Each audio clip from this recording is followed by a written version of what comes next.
Hi, and welcome to City Happenings. I'm Mayor David Black. A Papillion business chosen as one of the top retail businesses in the state, and they have a chance to represent our congressional district in a Washington, D.C. nationwide meeting of other top retail businesses. You'll hear from the local business owner. In the spring and summer, OPPD crews have been trimming trees in Papillion. Find out why and how they do that. And the city's communication director explains why the city changed its website and how it's designed to work. These stories are next in City Happenings for the week of August 13th. Thanks, Mayor Black. A Papillion business has been nominated for Nebraska Retain Business for 2018. It's a great surprise. It's very cool to be nominated for one of the, I guess, best small businesses in Nebraska. There's 20 others, and they're all kind of spread out around the state, and all different kind of sizes, and it's quite an honor. It's very, very cool. The list gets cut to one business from each of the state's 3 congressional districts. That puts them in line to be America's Retail Business of the Year. That's just kind of overwhelming to think about, the best, one of the best in the country to begin with, and then they'll choose another best small business. Well, what does that mean? There's a lot of things go into running a small business, of course. It's location first, always. It's your service, and we pride ourselves on that a lot. And it's also a lot of community involvement, which we try to do as much as we can here by just, being a retail store. Okay, we are providing a service and a wonderful product, but we also try to give back as much as we can to our community. Susie talks about some of that community involvement. For years, we've had a relationship with the local food pantry, and we do donation drives for that occasionally. We have a little thing by the register to put your tips in if you want. Rather than us taking the tips go to the pantry. We've done drives in here for winter coats and things like that. Highly value our military community, always supporting whatever is going on base. If there's some sort of a party going on or a fundraiser, we're right there. And so we try to do a lot of community events here. The 3 Nebraska finalists then receive an all-expense-paid trip to Washington, D.C. There's the recognition, of course, but then there's these sessions where, yes, we will get together and be able to hear or commiserate or, talk about what the different challenges there are with retail right now, because it's a much different environment than it was 9 years ago when we opened this store. So I'd be curious to see what stores around the country are feeling and seeing, depending on what their industry is, of course. But certainly if I can find another, very niche candy or chocolate store to talk to them, like what are they seeing, and are there any challenges for them as far as, are they still in a brick and mortar store opposed to an online competition? Or that will be interesting to me if we end up going.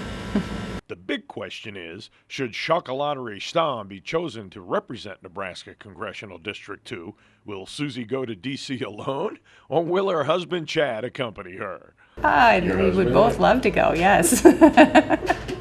I'm sure. I'd love him to go with me because he does work in here with me. He's here every Saturday at least, and especially at Valentine's time when it's crazy time, and Christmas time, he's with me. And all 3 of our kids worked here too throughout the years, but they're all off now and doing their own thing. And one of them actually lives in Europe by himself right now, so we'll both try to go to. This spring and summer, OPPD crews have been trimming trees throughout Papillion. The number 1 reason for this is public safety. Tree trimming is complex, consisting of several components. One, we're trying to stay on a cyclic nature, so we want to revisit these trees hopefully every 5 years, maybe 6 or 7 longer.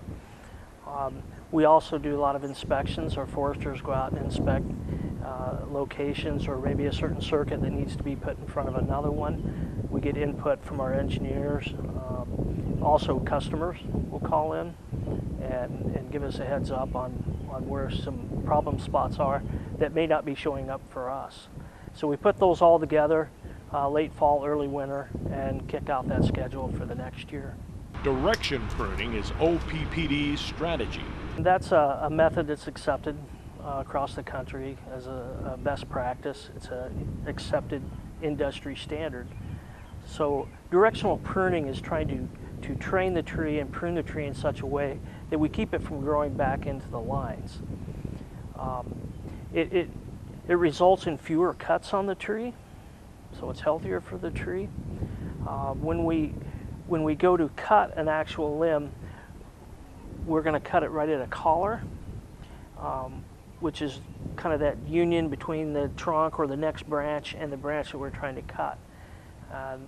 That proper cut there helps with the sealing process and helps the tree close the wounds faster.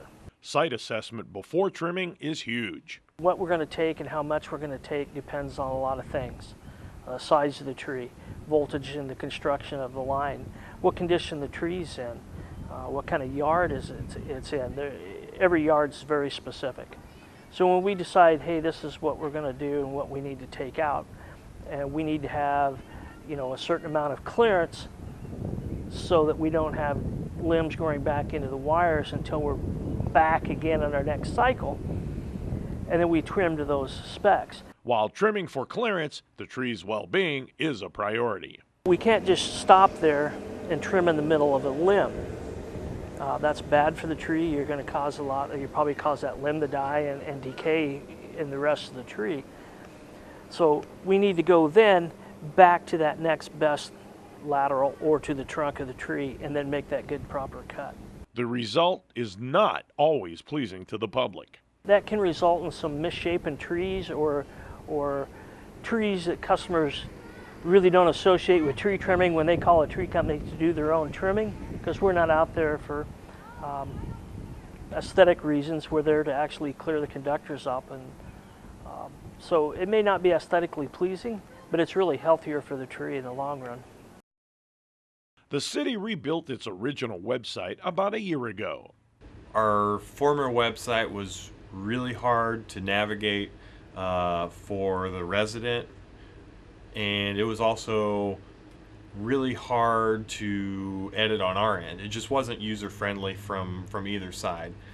So we went out and looked at some different website vendors, found a great one in a company called Civic Plus that is out of Manhattan, Kansas, and worked with them for a number of months leading up to our website launch, and we really put together what I think is a really user-friendly site for both the public and us behind the scenes, which in turn makes it a better website for everybody. The biggest upgrade is that all city departments are now on the same site.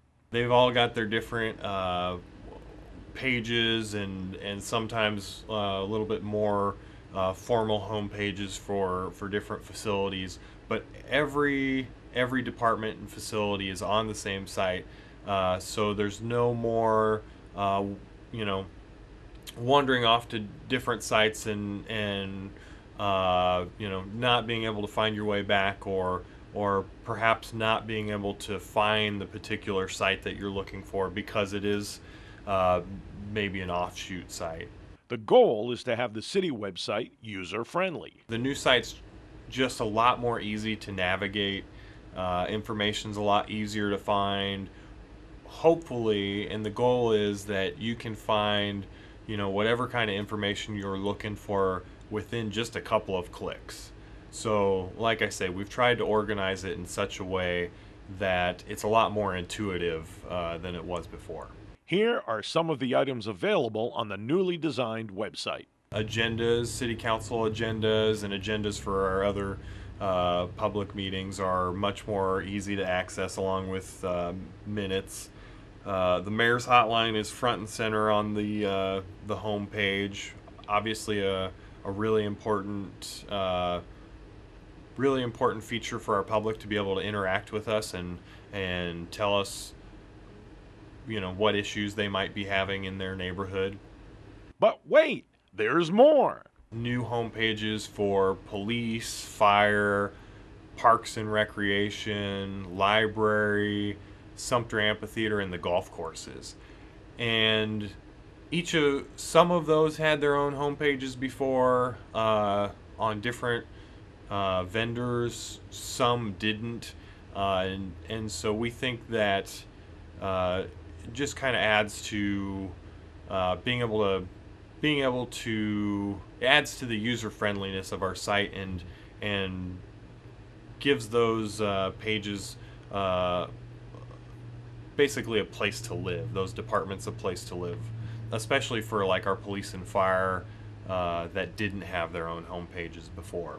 Along with the new website, the city also revamped the emergency notification system, which is typically our way of contacting you if there's a snow emergency, or perhaps some other kind of unforeseen emergency, such as a police or fire issue that they might need to let a certain block know, whether you've got perhaps a suspect at large, or you've got an incident where you need to evacuate people. That's our way to quickly send out a notification to our residents. That's something you can sign up for if you're a water bill customer, you're in that system, but you can also sign up with your cell phone and email and whatnot. And you can also sign up for National Weather Service notifications through that system. Summer's quickly passing by. However, there's still a lot of time to enjoy summer activities. There's Papillion Bay Aquatic Park. Farmers Market happens every Wednesday from 5 to 8 p.m. through September 5th. Sumter Amphitheater offers top-level entertainment and movies. There are lots of ways to stay up to date with what's happening in Papillion. You can find us on Facebook, follow the City of Papillion on Twitter, or even watch our YouTube channel. Information about all of our departments and programs is available on our website. For more about Papillion, go to www.papillion.org or just call the Mayor's Hotline at 402-827-1111. Thanks for watching.